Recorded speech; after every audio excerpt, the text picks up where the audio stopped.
وعلیکم ورحمۃ اللہ وبرکاتہ نحمدہ ونصلی علی رسولہ الکریم اما بعد۔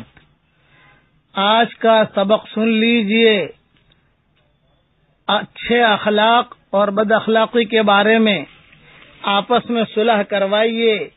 حضور صلی اللہ علیہ وسلم نے فرمایا کہ اے میرے امتیوں، خدا سے ڈرو، آپس میں صلح قائم رکھو، کیونکہ قیامت کے روز اللہ پاک بھی مومنین کے درمیان آپس میں صلح کرانے والا ہے۔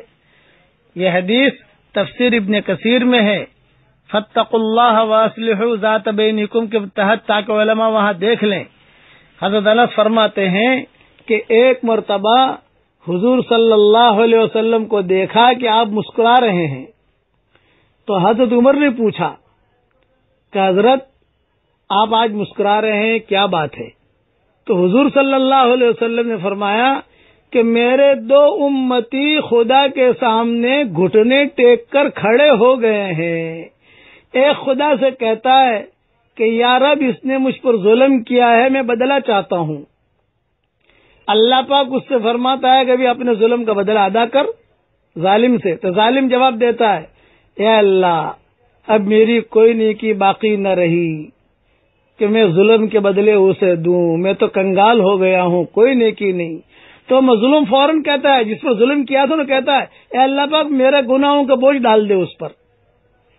یہ کہتے ہوئے حضور صلی اللہ علیہ وسلم کی آنکھوں میں آنسو آ گئے اور فرمانے لگے، وہ بڑا ہی سخت دن ہوگا، بہت سخت دن ہوگا قیامت کا۔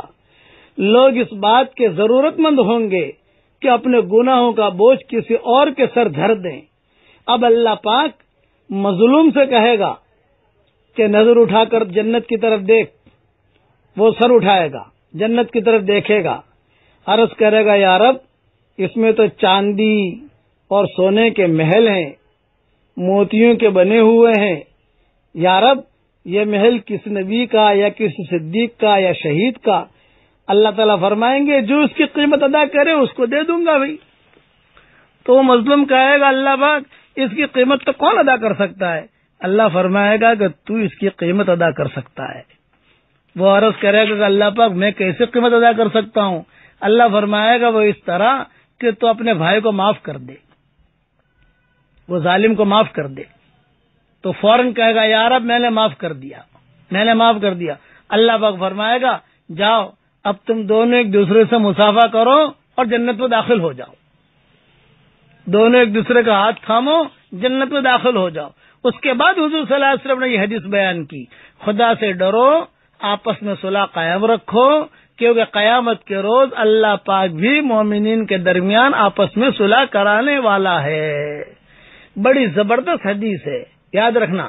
لیکن اس میں ایک بات میں خالی وضاحت کر دوں، کسی پر آپ نے ظلم کیا، وہ مظلوم مر گیا، اب چپکے اللہ تعالیٰ سے معافی مانگو، چپکے اللہ تعالیٰ سے کہو، اللہ پاک، مجھ سے چوک ہو گئی۔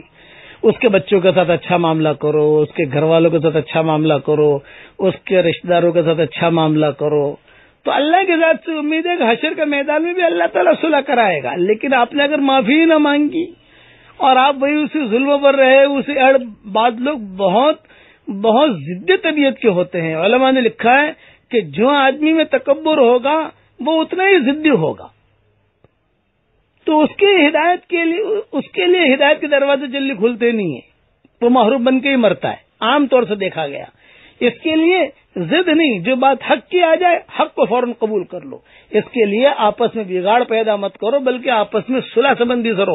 میاں بیوی بھی آپس میں صلح سے رہیں۔ بھی اک چک ہو جاتی ہے، بیوی سے کبھی اک چک ہو جاتی ہے، کبھی شوہر سے ہو جاتی ہے، ایک دوسرے کو نبھا کے چلو، بیٹوں سے ہو جاتی ہے، ماں باپ سے ہو جاتی ہے۔ ہم جو اتنے، ایک میری بات یاد رکھنا، ہم شیطان نہیں ہے کہ ہم توبہ نہ کریں، وہ تو شیطان ہے جس نے توبہ نہیں کی۔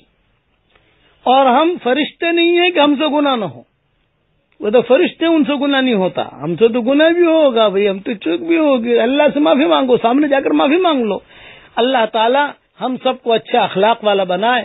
اور آپس میں صلح کرنے والا بنائے. جہاں اللہ نے آپ کو وجاہت دی ہے دو پارٹیوں میں لڑائی ہے، جاؤ محبت کے ساتھ ان پر خرچ کرو اور آپس میں آپس میں ان کو ملا دو. آپ بس یہ کسی طریقے سے ملا دو. میاں بیوی میں لڑائی ہے، ملا دو ان کو، اچھی بات کہہ کر ملا دو. اللہ تعالی ہم سب کو عمل کرنے کی توفیق عطا فرمائے. والسلام علیکم ورحمۃ اللہ وبرکاتہ.